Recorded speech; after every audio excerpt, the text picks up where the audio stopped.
Good morning. Welcome to Fibertown. This is episode 102, back in the kitchen. It's March 11th, 2015. My name is Emily. Hello and welcome. I'm Chain of Fools on Ravelry. If you haven't found me there, come over and say hi. There's the Fibertown podcast group. It's fiber with an R-E, then a space, then the town. Everywhere else, I'm Fibertown, R-E, no space, like on Instagram. So come and say hi there too. So, I'm in a bit of a tizzy this week.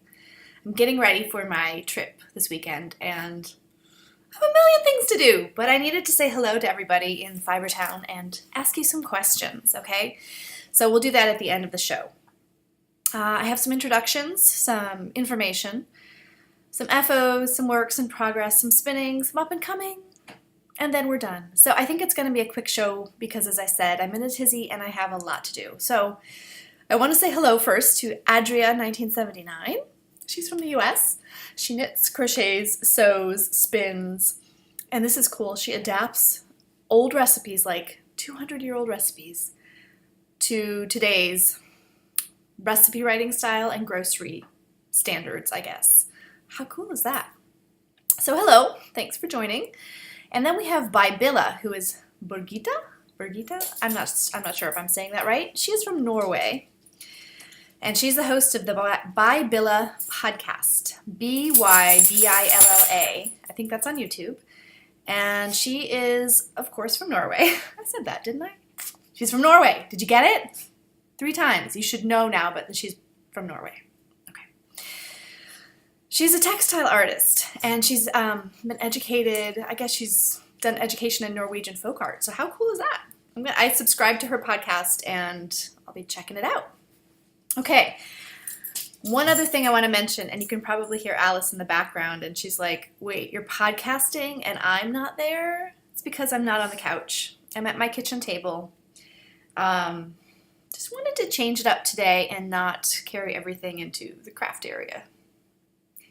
And also, I didn't want to set up the light, and there's kind of gray light coming in today, and anyway, I'm taking advantage of it. Let's see. Okay. Painter Mom, who is Susan. She is the proprietress and dyer of A Riot of Color. She generously donated a podcast giveaway, a rainbow yarn, gorgeous, and all of those packages are going out today for the people that have responded to me. Okay, she is doing a Kickstarter. A Riot of Color Hits the Road. I will put the link in the episode thread. I was going to say show notes, but there's no such thing as show notes. Sorry, just email me. I know it's a pain, but message me on Rav and I will get you what you need if there's something you hear about and you don't catch what it is. Okay, so she is trying to buy a van for her business, for festivals and traveling, and so this is a Kickstarter, as I said, and they have all sorts of levels of support from $5 on upwards, and you get things for supporting them. You get yarn. I think, let's see, you might get a colorway named after you, depending on what level. You might get, and I think that the highest level, you get a fiber retreat for you and your friends. How cool is that? So check it out, A Riot of Color. She's trying to raise $11,000, and she's done this much so far. So as I said, I will put the link as a shout out to Susan, and go check it out. You can get stuff, and you can get the satisfaction of helping a woman run her business. Okay, we had a giveaway for the adorable Holland Handmaid's bag, and you guys really liked this, and you really liked Erin's stuff. So let's see.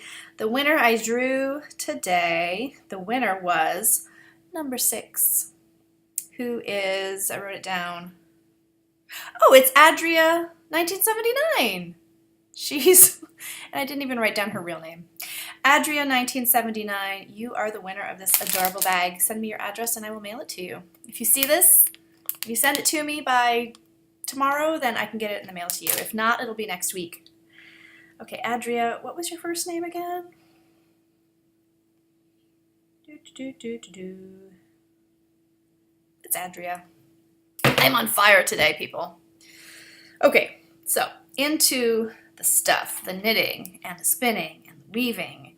So FOs. I have 2 FOs this week and I cannot show you what they are. But I can show you pictures. So, one of our very best friends, the best man at our wedding, in fact, visited with his 2 daughters today. And I'd had this weaving on the loom, and his daughters took to it like nobody's business. This is what we started with my fiber campers. And they did most of it. We finished it, and I sent it home with them. I'm going to show you a series of pictures. Look at that. There it is on Pam, our dressmaker's dummy. Look at those colors. See if it'll focus if I put it in front of my face. Oops, wrong way. Gorgeous, gorgeous, gorgeous purples and creams. And we did a clasped weft. See in there? It goes back and forth in this area. Is that it? Oh, there's a better picture of it. And I follow Jazz Turtle on Instagram, and she's an amazing weaver. Anyway, so that was my first FO, but this is a tangent. So I washed it, I cut it off the loom, I did the fringe, I washed it, and it softens up so beautifully. And it's just a mishmash of different fibers and odds and ends I have, and that seems to be my weaving style. I weave with scraps. Someday I'll do other stuff. And I have done other stuff, but I love weaving with scraps. It's always unexpected. At any rate, Jazz Turtle. Esther Rogers, I believe is her name, and she's a weaving teacher. And I just saw this on her Instagram, speaking of clasped weft. Oh, I wish that would, here, hand in front of my face. Maybe that'll do it. Hello. Anyway, this is a 3-color clasped weft with the same color on the sides, and then this amazing like rainbow in the middle. I guess we're not gonna have a focus on that, but check her out. Amazing weaving. I want to do that. Back to my FOs. My other FO, I just crafted my heart out for these folks this weekend. I made a hat for Tom, who is our friend, and he took it with him. And it's like an Andean style ear flap hat. I used the Bippity Boppity pattern, and I'd used that one before. And I used my Jacob leftovers that I had in my Enchanted Mesa sweater. He didn't want a pom-pom. I really think it would look good with a tassel on the top too. But I sent him off with some extra yarn and instructions to go to YouTube if he wants a tassel. And here he is wearing it. Okay, yeah. He's having, he like lost this tooth in like a wheelbarrow, what's that called? You know, the wheelbarrow walk where you have somebody hold your legs. He lost that tooth as a kid, and it's finally like it needs to be redone. So he has a prosthetic in there, and I got him to take out the prosthetic and pose for a picture. And the hashtag for this is, we have both kinds of music here, country and western. So yeah, that's Tom wearing his hat. He loves it. Tom is a brewer and a tech guru, and he lives in Lancaster, Pennsylvania. Hey, Tom. Okay, so that was fun. I did not expect to do all of that this weekend, and sort of all my other projects went by the wayside, but that was fun. It's fun to see him and his daughters. And yeah, so the rest is works in progress. Okay, let's start with this barn racing square I have in my namaste from Knit Tricks, who is my swap partner. I've been saying Knit Ricks. I've been saying it wrong. Okay, this is Vesper sock yarn in the Socktober Spooktacular colorway. And I'm almost done with this one. Bam, I know. I never used Vesper before. Super soft knit at this gauge. These are, I think, 3.25 millimeter needles. I'm not sure what the US size is for that. I kind of forget the sizes as they get smaller. The US size names. So very thin. Vesper is very skinny fingering weight, but it feels really nice and I'm enjoying it. I will have another one of these to cast on for my event this weekend. Get that off the needles today, probably. My other work in progress is my Jan Smiley bag. And this is the Foolproof. And I'm still not to clue 2. But this is out of hand spun. It will be a cowl. Starts out looking like a triangular shawl. This is 50/50 yak silk from Gourmet Stash. It's hand spun. The waterweed colorway and the Samhain colorway. Still, the colors are not really true, but I can't wait to get to the next step and start striping it. It should be great. Okay, I have something else new on the needles. It's in my Holland Handmaids bag. Super cute. There's the yarn. Kind of matches. It's very springy. This is some of my favorite ever sock yarn.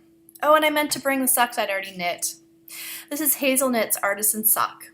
Hand-painted fingering yarn, superwash merino. Superwash nylon. Superwash merino and nylon. It's got a low nylon content, like 10%, but it's fabulous sock yarn. This is Hockey Blonde, so all about the beer. What do I want to say about this yarn? Okay, so I'm knitting the Herbaceous socks, and I'm almost done with the second repeat. There they are. This is my first ever design. There's the ear of corn. There's the blade of grass. It's been about 2 years, I think, since I knit those socks. And they're still, for something with such little nylon content, they're still in great shape. No pilling, no wear at all. And I wear them frequently, and I have a lace heel flap on them. And they've held up amazingly well. I love, love, love Hazelknits. And this is just such a bright, happy, springy colorway. So, I'm using markers from Knit Tricks too. Anyway, enjoying this. I would like to have this sock done by Friday. Maybe I'll finish it on my ride down there. Yeah, Herbaceous socks. Second time I've knit the pattern. I've knit most of my sock designs twice, except for this one, and I'm enjoying it. So good for me. My last work in progress is somewhere. No, I have 2 more works. No, wait a minute. Oh, here it is. My other Jan Smiley bag, put a bird on it, is holding my loft sweater. And it's Brooklyn Tweed Loft in the Long Johns colorway, fingering weight. I have these on US 5s, my Chowgu interchangeables, and I think I'm going to be going up to a 6 for the body. Yes, yes. I swatched, it's not that much difference, but I think with my tighter gauge, it'll just be a better fabric. So I'm just doing garter in the round, with my steek stitches right there in stockinette. So very little done on this. As I said, I knit a whole hat in 24 hours at Jacob Hat and finished the weaving, so hasn't seen much love. My last work in progress is, of course, my sock yarn blanket. Jingles. Let me show you what I have this week. What do I have? I have this rainbow square, which was from some toddler socks for my son Oliver that I frogged. And I'm reusing the yarn. It's the Abby Grasso rainbow yarn, which was very hard to get. I'm frogging those socks and reusing it. I didn't even reskein it, wash it or reskein it. I mean, the socks were washed, but I didn't reskein the yarn. Then we have this one, which I knit last night at about midnight. This one, Seashore Sharon. This one was some Gourmet Stash. I think it's Hedwig. It's so squishy. Let's see what else. This is my next one on the needles, and it's 100% silk. we have, following the jingles to find my squares. Oh, we have a big square. And this was Yogurt's fleece. A big square that takes about the space of 4 regular squares. And I dyed Yogurt purple, and it's a 3-ply. And then this one, I think this was from Seashore Sharon as well, and it's a beautiful sparkly rainbow one. Can't really see the sparkle, but it's there. So, going out of town this weekend, I will not be working on this blanket. I will miss it. I have to say with the barn raising, getting into it more, because now I'm getting a significant number of squares. Well, you know, significant is relative. This will be my 8th or 9th, and that's this one right here. And I'm kind of feeling more motivated now that I have a measurable amount of squares. Spinning. I only have one spinning thing this week, and that has not even been finished. It's not been washed. So it's a little bit twirly. This is, and I wanted to bring a lock to show you. This is my lamb's fleece, Navajo, well, chain plied, so it's a 3-ply. And it's my Cotswold Coopworth cross, and love it. I love it.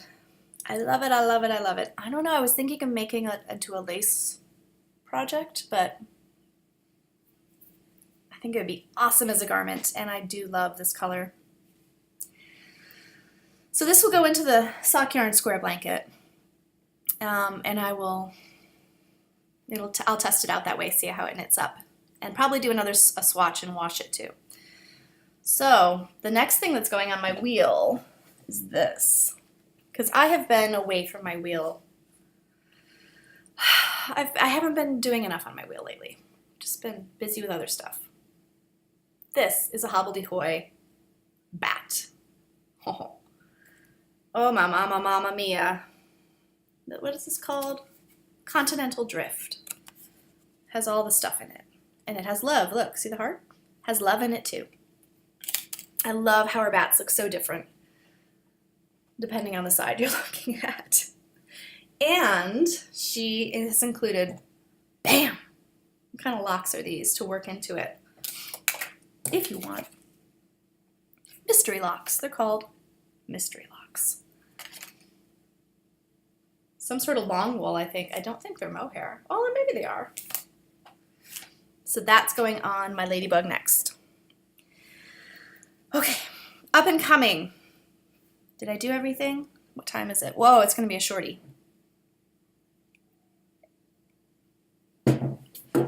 Okay, this weekend, Friday morning at dark 30, I will be headed to Williamsburg, Virginia for the History Unwound retreat. I will probably, most likely, the plan is for me to interview the teachers there. I don't know if I'll get to them all. I don't know if it will be video or audio, but I will get some interviews. And I'm going to do a little crowdsourcing from you guys. This is what I want to ask you. I have some, ideas of what I'll be asking, but I want your input. I want to know what you want to know, because you guys are going to be the ones hearing about it.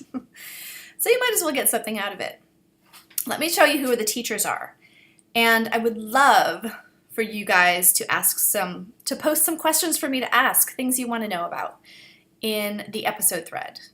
And you know what? I should have offered a prize for this. Maybe I'll come up with a prize. I'll come up with a prize, okay? Might be hand spun yarn.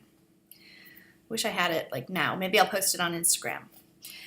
Okay, so you're going to have to do this quickly because I want to add to my list of questions by Friday. Although I probably won't interview anyone until Saturday, so keep them coming. And I'll interview people Sunday as well, so keep them coming. So we have Anna Zilborg. Whoa, she is amazing. She's done all these. Look her up, Anna Zilborg. She's done a lot of color workbooks. She has Knitting for Anarchists. She's a really interesting lady. All right. Then we have Annie Modisette. I feel like I've seen her. I need to research her, but I feel like she's a crochet designer as well. But very cool. I've definitely seen her name before. She's been in a lot of knitting publications. Beth Smith. She is the former owner of the, oh my gosh, what was it called? The Fleece Loft, the Spinning Loft. And she authored the Spinner's Book of Fleece, which I have and love. I'm taking a class with her, so let me know if you have any spinning questions, any wheel questions, any fleece questions. That's the one I'll be asking. Then we have Donna Dracunis. I know that Memers of the Hudson Valley Knits has taken classes with her before. I think she's got a lot of emphasis on like certain ethnicities in their knitting. And then Franklin Habit. He has published the knitting cartoon book, It Itches, and he does a lot of historical classes and talks, and I'm taking a class with Franklin on the history of lace. So he has a blog, go check him out. We have Ron Strong. Let's see, Ron Strong. I do believe he's a crochet and knitwear designer. Yes, I've seen a lot of his crochet stuff. So he's teaching a class on Civil War era knitting and textiles. Then we have Sharon Hilgers, and she is a master at the circular sock machines. That's really cool. She has over 12 machines. Oh my gosh. Let's see. The oldest one is 147 years old. So apparently she can use them to knit garments. I'm intrigued. So those are the teachers. And, this is, as I said, this is the History Unwound, historyunwound.org. There's the website. So check them out. Check the teachers out. Check the classes out. Let me know what you want to know, and I will ask it. Okay? And there will be a skein of hand spun yarn. I may or may not pop a video in of the prize at the end of the episode. And the end of the episode is now, unless Alice wants to come say hi. Alice, do you want to come say hi? Do you want a cookie? I have a cookie. I've tricked her one too many times, and she doesn't believe me. Maybe I'll bring her on when I do the prize. Okay, so see you soon for the prize. We are back. I had to take Alice out of her baby alpaca blanket. It's not her baby alpaca blanket. She thinks it is. But anyway, she's sleepy. Okay, so you say hi to the people? All right, go back. Alrighty, hopefully she will eat while I am gone. Okay, the winner, somebody who enters a question for one of those teachers I mentioned, will win their choice. Yeah, there's purple. It's me, so there's purple. This one is from an Into the World bat. I believe it was Falkland. I'll have to look up the yardage. I didn't write it on there. But I remember it was an Into the World bat. Very hard to get. This is a Dragonfly Fibers Polworth silk, and it was County Fair. And it's purples and oranges, my favorites. You'll get your choice if you are the winner, and I will send one of these out to you. So ask away, people. Ask a question that I can subsequently relay to one of those teachers at History Unwound. So until next week, I'll have a lot to show you next week. I have something coming in the mail too, which is very exciting. I will see you then. Take care.